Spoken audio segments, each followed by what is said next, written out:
Our second to last speaker here this afternoon is Kyle Tisdel. Kyle is an attorney with the Western Environmental Law Center, where he represents Citizens for a Healthy Community on legal issues. As part of the Western Environmental Law Center's Climate and Energy Program, Kyle works on behalf of communities throughout the West to end our dependence on dirty energy produced from oil and gas while helping to promote a clean transition to renewable energy. Prior to joining the Western Environmental Law Center in 2011, Kyle practiced law in Washington State and in Colorado, where he focused on environmental, land use, and real property issues, and he has traveled to India on several occasions to contribute to a variety of public service projects. Kyle received a bachelor's in international relations from Michigan State University, and he earned his law degree from Vermont Law School. Kyle works out of the Western Environmental Law Center's Southwest office, located in Taos, New Mexico. Please welcome Kyle.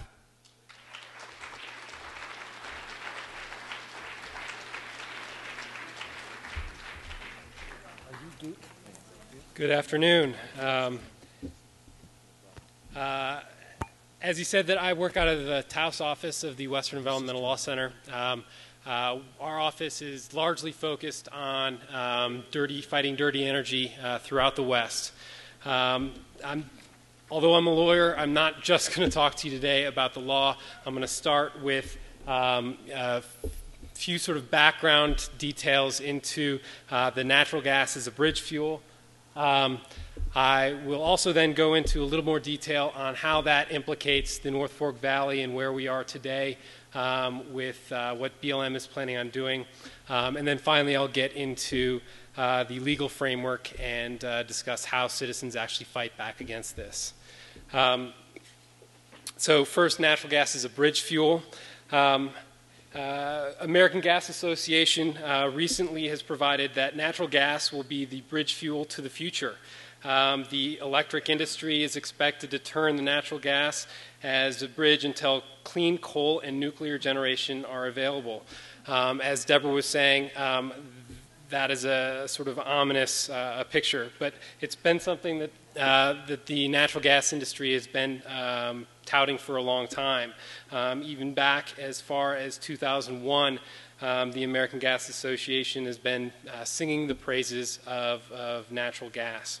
In 1981, they said, in fact, gas energy, currently America's largest domestically produced fuel, could prove to be the keystone to solving the nation's energy crisis by serving as a bridge fuel to the next century's renewable energy technologies, which raises the question of the natural gas bridge. And that bridge fuel argument is largely based on three prongs. One being that there's this vast domestic supply, which Deborah was talking about. The other is that it's less bad than coal is. And the third is that it actually helps us transition to clean, renewable energy. And so again, taking a closer look at supply, even a few months ago, President Obama was heralding the vast supply of natural gas during his State of the Union. He said at that time, we have a supply of natural gas that can last America nearly 100 years, and my administration will take every possible action to develop this energy safely. It's very ominous indeed. That natural gas supply for 100 years is based on 2,192 trillion cubic feet of natural gas. And that 100-year supply, again, is based on, if you look at the chart here, is largely based on probable, possible, and speculative resources. Indeed, there is only 273 proved resources available, meaning that, and proved means that it's believed to exist. Again, the other sort of portions of that pie are probable, possible, and speculative resources. And those resources range from that there's some expectation that the gas exists to gas might exist, but it's not been discovered yet. Of course, as Deborah was saying, a lot of this is also based on price as a huge factor in natural gas, and it relates directly to the cost of extraction. So the higher the price, the more economically recoverable it becomes. But the break-even point is much higher than the cost of natural gas today. And I believe even two days ago, we hit a 10-year low in terms of natural gas prices. So much of this speculation is based on new technologies such as hydraulic fracturing or fracking, and specifically horizontal fracking, which is used to extract previously unreachable reserves. This technology, while somewhat impressive and successful, in getting new resources, is currently outpacing a lot of our science and research into how this practice actually impacts the environment. Looking again a little bit more closely at the 100-year supply of natural gas, this is based on 24 trillion cubic feet of natural gas usage per year, which is a number based on a 2010 rate of consumption. So if we transition, a lot of our power plants and vehicles and other sort of energy infrastructure, that figure doesn't take into account that consumption growth. But even, basing our consumption growth on that 2010 rate of consumption, we're only looking at about 11 years of proved reserves, which draws significant questions in terms of why we want to open up additional areas such as the North Fork to oil and gas development. There's also significant climate impacts related to natural gas and methane. And if you look at this, oil and natural gas systems are the biggest contributor to methane emissions in the United States. The EPA has determined that several emission sources are significantly underestimated, and the EPA has revised their emissions factors for the most significant underestimated sources. So if we take a closer look at the oil and gas operation sort of chain of productions, natural gas does indeed burn cleaner than coal. Carbon emissions are lower. Emissions don't contain as many of the same toxins such as mercury. However, from a greenhouse gas perspective and from a climate perspective, this is only looking at the tail end of production. And so starting with drilling and production to transmission and storage, there's a huge amount of emissions that traditionally isn't talked about when you talk about clean burning natural gas. So again, EPA has revised their emissions factors, and they've done this in a technical support document prepared for EPA's mandatory greenhouse gas reporting rule for the oil and gas sector. EPA has determined that several emission sources were projected to be significantly underestimated in that document. Thus, EPA provided these revised emission factors for the most significant underestimated sources. And this ranged from well venting of liquids unloading, which was 10 times higher than they originally thought, to gas well venting from completions and well workovers, which went from a figure of 3 MCF to 9,175 MCF, a pretty significant underestimate when we're talking about emissions that are coming from oil and gas development. These greenhouse gas emissions from oil and gas production, using these revised factors, it moved from about 90 million metric tons of CO2 equivalent in terms of their emissions to 198 metric tons of CO2 equivalent, and indeed very significant figures. And so not only are emissions much higher than originally thought, but the global warming potential of natural gas is also much higher. So recent peer-reviewed studies have shown that when you look at the 100-year time frame for global warming potential, natural gas and methane are 33 times as potent as CO2. And it gets even worse when you look at it over a 20-year time frame. It becomes 105 times as potent as CO2 over that 20-year time frame. The graph I have up here actually excludes combustion, and so it's showing natural gas only in relation to coal-fired power plants. But it indeed is a very big impact. And of course, the focal point is not only going to be on reducing greenhouse gas emissions, but also reducing atmospheric greenhouse gas concentrations. So it raises the question of, is this bridge fuel really a bridge to nowhere? As I sort of showed earlier, and as Deborah showed, this is based on vastly exaggerated estimates of supply, and it is also vastly underestimated impacts on the environment when you consider emissions and global warming potential.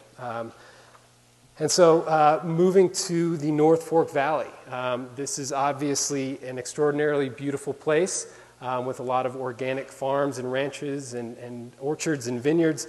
And of course, I don't need to tell all you that, you live here. But do we really want this to be an oil and gas community? All these photos here were taken from oil and gas development right here in the state of Colorado. And so this raises really significant questions in terms of what this does to a community's civic destiny when oil and gas industry moves in. So it also raises the question of who's calling the shots when it comes to oil and gas development. And here in the North Fork Valley, we've got two main players, BLM and industry. And when we look at industry, the two main industry players here in the North Fork Valley are Gunnison Energy and SG Interests. Incidentally, both of those companies just recently have settled an antitrust case with the Department of Justice for having conspired to orchestrate bidding at BLM oil and gas lease auctions in western Colorado. Both of those companies were required to pay a fine of $275,000, but unfortunately that settlement didn't do anything to the lease interests that they purchased under that conspiracy. And also, we're dealing with the Bureau of Land Management, and I think, a lot of the speakers today have talked about their difficulty and their history of working with BLM, but even from BLM's environmental analysis that they've completed for this 22 parcel, 30,000 acre project, BLM has stated in that EA, and I quote, broader negative economic impacts could occur as a result of a loss of the region's reputation of environmental amenities and quality. The EA further continued that impacts would likely affect consumers' perceptions about the area in the long term. These impacts could result in significant economic costs to the North Fork Valley and may or may not outweigh the benefits derived from well development. But not to worry, BLM had also said that the local community could use part or all of its share of leasing royalty payments to alleviate negative economic costs to the community. So you tell me, is it worth sacrificing so much, not even contemplating the impacts to the environment and to our local way of life, but economically alone, if we're using the money that we gain from this oil and gas development to pay for the costs, is that really a bargain worth making? I happen to agree. Secrecy also sort of cloaks this process. And so, Colorado's disclosure of fracking chemicals rule, when you sort of look at it compared to other states, is fairly good. But of course, there are still very significant loopholes, which include a trade secret exemption or exception that allows industry to keep those chemicals they use a secret. And there's also a lot of secrecy with regard to who are the people submitting the expressions of interest with regard to oil and gas development. So who are the people that are asking BLM to offer these lands for sale?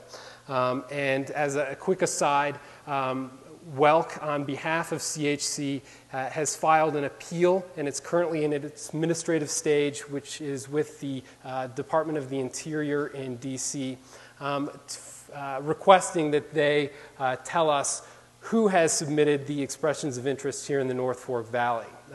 We are expecting to get that administrative decision early next week, and we will go from there. But I think it's a very worthwhile question when you talk about the development that this community faces to know exactly who are the people that are proposing this as a good idea.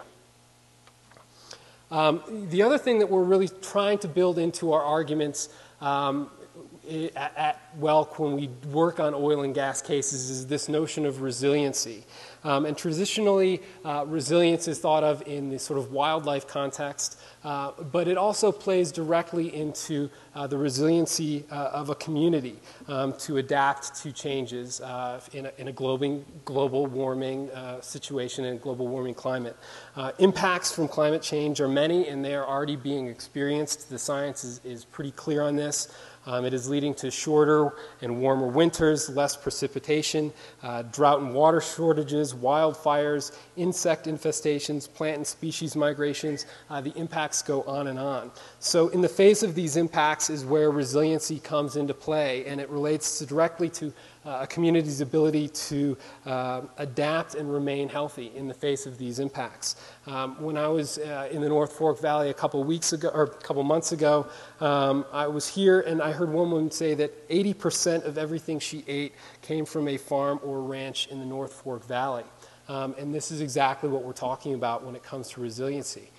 If oil and gas development, if those impacts are realized here in the valley and it impacts the farms and ranches here in the valley, it's going to impact this community's ability to be resilient in the face of these changes. You know, individuals' health is also a critical component of resiliency. We heard, you know, a lot about from other speakers and certainly from Theo about some of you know, the impacts to human health that can result from oil and gas development. And of course, there's also concerns with applicable you know, wildlife and plant species and their ability to adapt as well. So now getting into clearly the most boring part of my discussion, which is the legal framework. And I will say that some of this, you know, there's a lot of acronyms and stuff. I'll try to simplify this as much as possible, but I'm trying to do this also in the context of, you know, what we're dealing with here in the North Fork Valley. So NEPA, or the National Environmental Policy Act, is the sort of procedural statute that underlies a lot of what we're going to be doing when we're fighting oil and gas development here in the valley. And it is more than, while it's a procedural statute, it's more than just checking boxes. So NEPA's implementing regulations provide that NEPA's purpose is not to generate paperwork, even excellent paperwork, but to foster excellent action. The purpose of NEPA is intended to help public officials make decisions that are based on understanding of environmental consequences and take actions that protect, restore, and enhance the environment. So what we are after is, again, excellent decision making by BLM. Unfortunately, thus far, we have been very disappointed in the process that BLM has engaged in. Another critical component to the sort of procedural elements of this is the underlying environmental analysis. So when major federal action takes place, the agency is required to do either an environmental analysis or an environmental impact statement. If BLM chooses to do a more abbreviated EA, which they have chosen to do here, they must look at the direct, indirect, and cumulative impacts of the action. And if those impacts may result in significant environmental degradation, BLM is then required to do an EIS. Unfortunately, the EA as it's written today doesn't account for environmental impacts, and in fact, throughout all of its resource analysis, essentially provides that they're going to be putting off doing any environmental analysis until a later stage. So they're not actually going to do that lease sale or that analysis now at the lease sale stage. They're putting it off, and that's simply not what NEPA requires. Public comments are also, and participation are also play a central role in the NEPA framework.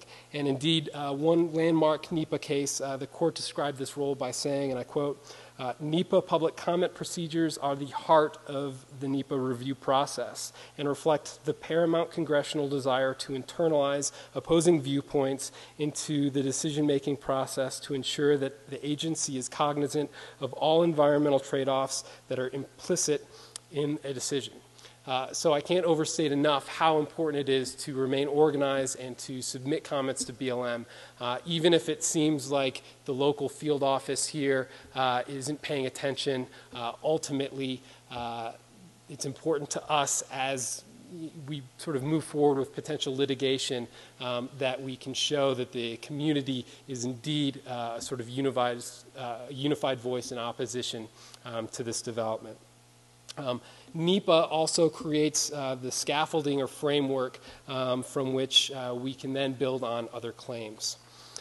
So looking a little closer at the issues that are under consideration here in the North Fork Valley, the way BLM has sort of proceeded here raises significant questions as to whether they have predetermined their decision under NEPA. In the EA, again, BLM basically said that they are deferring any analysis until a later stage.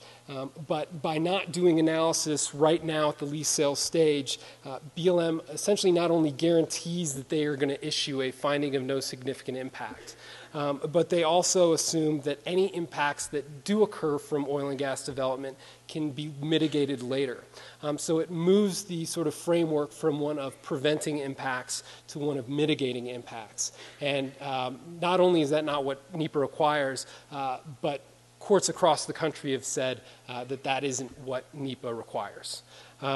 And so such impacts, so again, BLM is required to take a hard look at the direct, indirect, and cumulative impacts of oil and gas development on the North Fork Valley.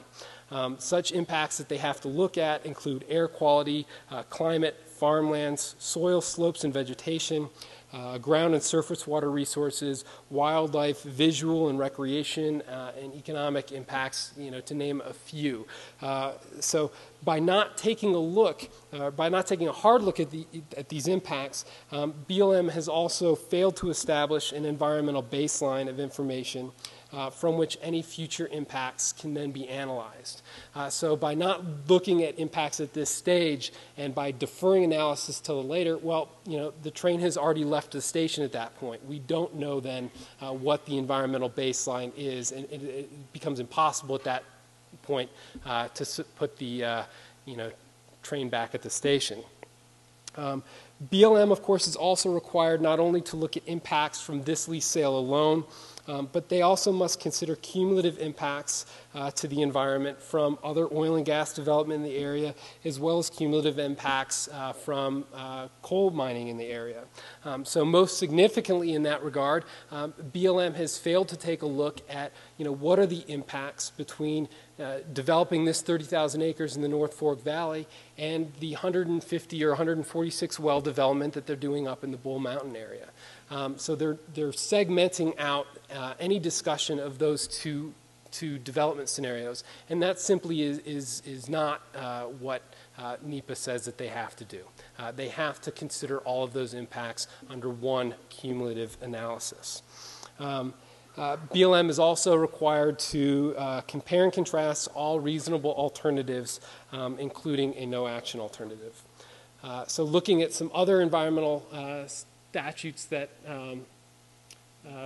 come into play, we have the Endangered Species Act. So the ESA aims to protect endangered and threatened species and the ecosystems upon which they depend.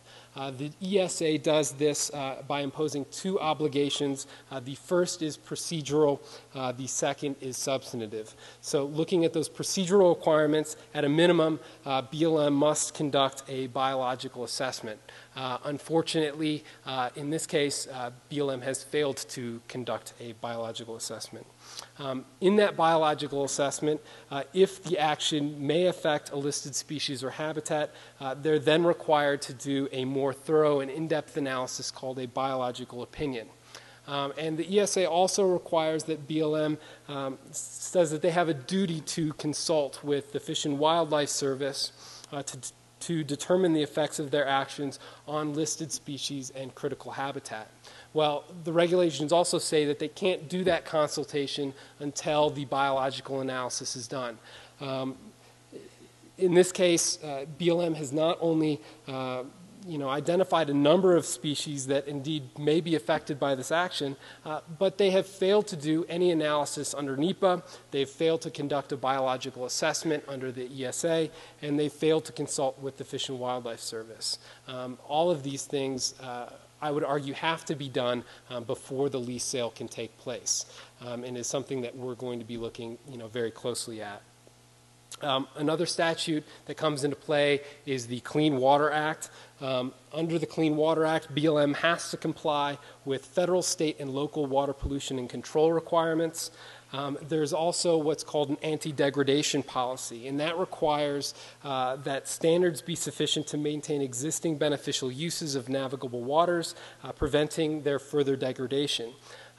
The Clean Water Act is implemented through the state of Colorado, and the state of Colorado's anti-degradation rule provides that an outstanding waters designation is requires the highest level of water quality protection, and that these waters shall be maintained and protected in their existing quality.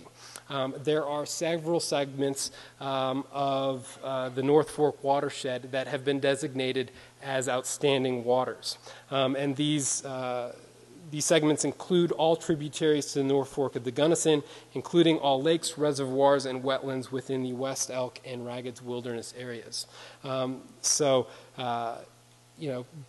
BLM has, failed to even mention the anti-degradation policy in their environmental analysis, which again we feel is a significant oversight on their part. The other sort of critical aspect of the Clean Water Act is their 303D list, and that list is for impaired waters and states that must establish a total maximum daily load for pollutants identified by the EPA. So the North Fork also has waters that are designated on the 303D list for major pollution from selenium. The BLM has also signed, have been signatories to a memorandum of understanding with the Bureau of Reclamation for the implementation of a selenium management program that requires BLM to evaluate options to conform to a goal of no net new selenium loading from land exchanges, sales, and other actions involving public lands. Selenium loading is going to be a major concern here. Selenium has a very significant impact on aquatic species, going back one step to the Endangered Species Act, there's several endangered aquatic river fish species who are in the waters here that selenium would have a very significant impact on in terms of their ability to not become extinct.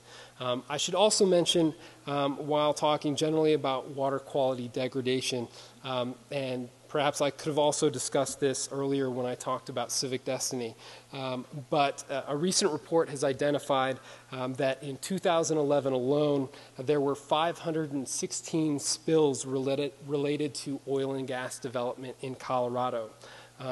Of those 516 spills, the Colorado Oil and Gas Conservation Commission, who we've already heard about, which oversees state regulatory enforcement, they have assessed only 5 fines. That is 5 out of 516. So our regulatory and enforcement agencies simply don't have the capacity to watchdog, the oil and gas development as it's taking place in Colorado today, and raises significant questions again about a community's own ability to remain viable in the face of oil and gas development. The Clean Air Act is also going to come up significantly when we look at litigation strategies, specifically regional haze. And EPA is responsible for the implementation of regional haze, which requires states through coordination with the EPA and other federal agencies, to develop and implement air quality protection plans to reduce the pollution that causes visibility impairment in national parks and wilderness areas. And so the ring of influence here is actually quite large. And so as we sit here in the North Fork Valley, you know, you've got the Black Canyon National Park, and there's also probably a half dozen or so wilderness areas, including the West Elk Wilderness, the Raggeds Wilderness, Snowmass Wilderness, all of which come into play in terms of they're designated as Class 1 air quality areas. Unfortunately, in BLM's EA, they didn't mention regional haze at all. And so that's going to be another thing that we really take a close look at when we look at potential litigation. The EA that BLM completed did raise air quality issues in general, but it concluded that leasing the subject tracts would have no direct impacts to air quality. Any potential effects to air quality from the sale of leased parcels would occur at such time that leases were developed. So again, what BLM is doing is they're creating a framework to not do any impacts analysis at this stage, and they're pushing that off until they're actually ready to put the drill bits in the ground. And not only is that sort of not required or not permissible under the National Environmental Policy Act, but it raises significant questions, you know, in terms of the Clean Air Act. The last statute I'm going to talk about is FLPMA, or the Federal Land Policy Management Act. FLPMA has been called BLM's Organic Act. So it basically articulates BLM's land and resource management responsibilities on federal lands. The following guidance sort of helps to articulate these responsibilities. And so under FLPMA, BLM must manage public lands under principles of multiple use and sustained yield. BLM also has a duty under FLPMA to take any action necessary to prevent unnecessary and undue degradation. FLPMA also requires BLM to base its land management activities on up-to-date land use plans. So when we talk about land use plans, we talk about resource management plans, which are plans that come out of field offices such as the Uncompahgre Field Office. In this case, the RMP for the entire Uncompahgre area was done in 1989. That RMP doesn't consider hydraulic fracturing at all. It doesn't consider oil and gas development at the pace with which it is being proposed now in the North Fork Valley. And quite simply, it is totally inapplicable in terms of being a guiding document in terms of the land use decisions that we make. Under recent Leasing Reform Act, there's also what's called a master leasing plan. This has not been done for the Uncompahgre area, certainly not for the North Fork Valley. But that master leasing plan essentially puts in additional levels of analysis and protection to make sure that any mineral leasing decisions that are made are done so after being completely informed of impacts as they exist. So this duty to protect lands in their natural condition gives BLM the authority to permanently remove and preserve lands in their natural condition, which is exactly what we're asking BLM to do here. You know, any number of parameters where you look at oil and gas development in the North Fork Valley, it simply doesn't make sense. It doesn't make sense economically. It doesn't make sense in terms of the resources that we already have in the valley, including you know, organic farming and ranching and orchards and vineyards. And so, you know, what we need to do is put public pressure on BLM to permanently remove and protect these lands. Which again gets into agency discretion. So BLM has, of course, the broad discretion and oftentimes the responsibility not to lease public lands for mineral development. Under their sort of foundational guidance, which is the Mineral Leasing Act, the MLA itself states that the the Secretary is left discretion to refuse to issue any lease on a given tract.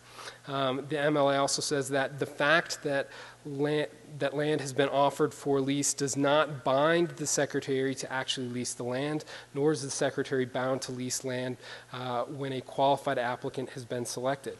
And the Secretary may withdraw land from leasing at any time before actual issuance of the lease, even if the offer was filed long before the determination not to lease was made. So there's great discretion here. This discretion has also been utilized time and again by BLM. On several occasions, however, and quite unfortunately, BLM officials, both at the Uncompahgre field office and at the state office, have suggested that they have no discretion not to lease these lands, and that the law requires BLM to offer these lands that were requested by industry for public sale. Again, this is simply just not true.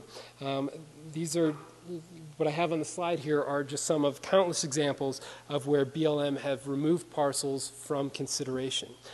Indeed, currently in Oregon and Washington, the BLM field office there has canceled all lease sales since September of 2010, pending revision of their resource management plan. So again, that guiding foundational land use planning document, which the office out in Oregon and Washington deemed was out of date. Here we've got a RMP dating back to 1989, nearly 25 years. And so it's completely reasonable for BLM to cancel this lease sale, take a step back, do their revision of the RMP, do their environmental impact statement, and create the sort of foundational baseline data that really is necessary when considering these impacts. But perhaps the best example of BLM using this discretion to remove parcels from consideration is what they've done here in this EA. In fact, they have suggested removing several parcels and quite a bit of land for slopes that are 40% or greater. And so if they can remove parcels from consideration for ecological concerns such as steep slopes, then certainly they have the discretion to remove these parcels from consideration for other ecological and economic impacts and concerns as well. And so that's why I think we are suggesting and that such discretion be used in this case to remove all 22 parcels from consideration. So what is the real solution that we're after here? Again, the goal is to permanently protect the North Fork Valley from oil and gas development. So the legal tools that I just described are just that. They're an ally to this campaign, but they are not an end to this campaign. BLM has the authority to permanently remove these lands, as I've described. We should be putting pressure on them to do that. The other option is also what's called a legislative withdrawal of these lands for permanent protection. A great example of where a legislative withdrawal has been used in the past for oil and gas development is in the Valle Vidal, which is in northern New Mexico. And the Western Environmental Law Center, as well as other sort of regional grassroots organizations in New Mexico, joined forces to permanently remove and protect this area from oil and gas development. This was a broad-based campaign, and it was ultimately won, after a lot of other work went into place, but it was ultimately won through legislative withdrawal, which was signed into law as the Valle Vidal Protection Act by none other than George Bush in 2006. So even in a climate that was, all about drill, baby, drill, and we need to extract these resources, and even with Dick Cheney, legislative pressure from a grassroots community-based campaign was able to successfully and permanently remove lands in the Valle Vidal for oil and gas development. So what now? Again, I think participation, public participation, both under NEPA and just in general, are critical to this larger campaign. So you have to let your voice be heard. You have to submit comments to BLM. It's also critical that we remain organized, and so that means that we have to support the grassroots efforts that are taking place, but it also means talking about it to your neighbors, talking about it when you're in town, and making sure that this isn't an issue that sort of loses steam as we go forward. And it's also critical that we keep the pressure on.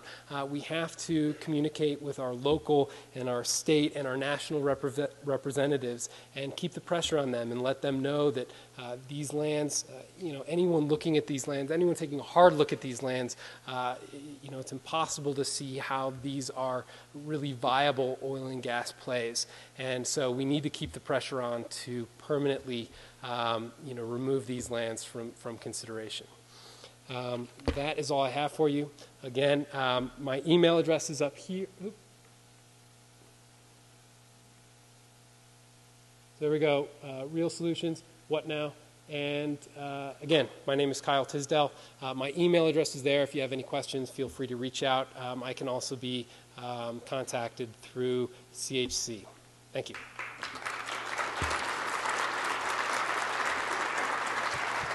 So we have time for one question, yeah?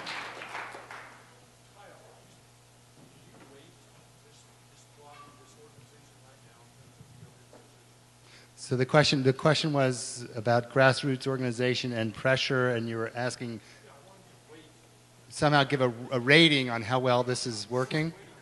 Okay. Unfortunately, I don't think that there's any prescribed scale in which I can relate or rate BLM in terms of how well they're doing. But looking at the EA that they've produced, as well as just how they've engaged the North Fork public, it's very unfortunate and quite disconcerting. The way that the Uncompahgre Field Office has managed this process. And, the most indicative thing that I can point to is that, throughout their environmental assessment and, when you go through all of the resources that they took a look at, for every single one, they said there's going to be no impacts at the lease sale stage, and we're going to put any analysis of impacts off until a later stage. Quite frankly, it can be more untrue. Once a lease is sold, the horse is already out of the barn. A lease sale gives the leaseholder a right to occupancy. So they can go on the land, they can start to see, again, it just gives them a right to occupancy. So those impacts start becoming realized as soon as the lease sale takes place. And so the fact that BLM has sort of punted or deferred any analysis until a later stage is unfortunate. But it is definitely something that I would call a vulnerability when I look at this from a legal perspective and a potential litigation perspective. It definitely, their approach, I think, is vulnerable precisely because of that. Great. Thanks very much, Kyle. We're going to have to move on to the next speaker. Thank you. Yeah. Thanks for all your help.